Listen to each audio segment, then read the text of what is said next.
Do you know what these are? No? No. I got no idea. Oh yeah, sure, absolutely. For the blind, so that they can determine where a street is and where a curb is. You are absolutely correct. That's right. You see them on subway platforms and intersections across the city, but most people rarely take note of the bumpy yellow or cast iron tiles that mark the edges of those surfaces. They're called tactile walking surface indicators, and they're a vital tool for the visually impaired. And today's Google Doodle pays tribute to Seiichi Miyake, the inventor of these bumpy blocks. He initially created them to help a close friend whose vision was becoming impaired, and now they're used around the world.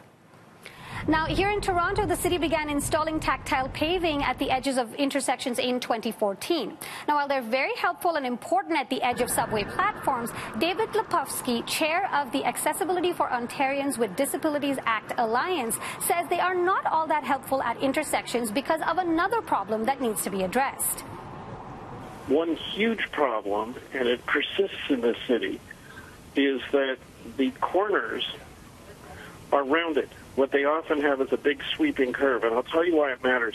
When I'm going to cross the street as a blind person, I go to the edge where I'm going to cross, and I square off with my heels lined up so I know that I'm at a right angle to the street, and I'm going to cross.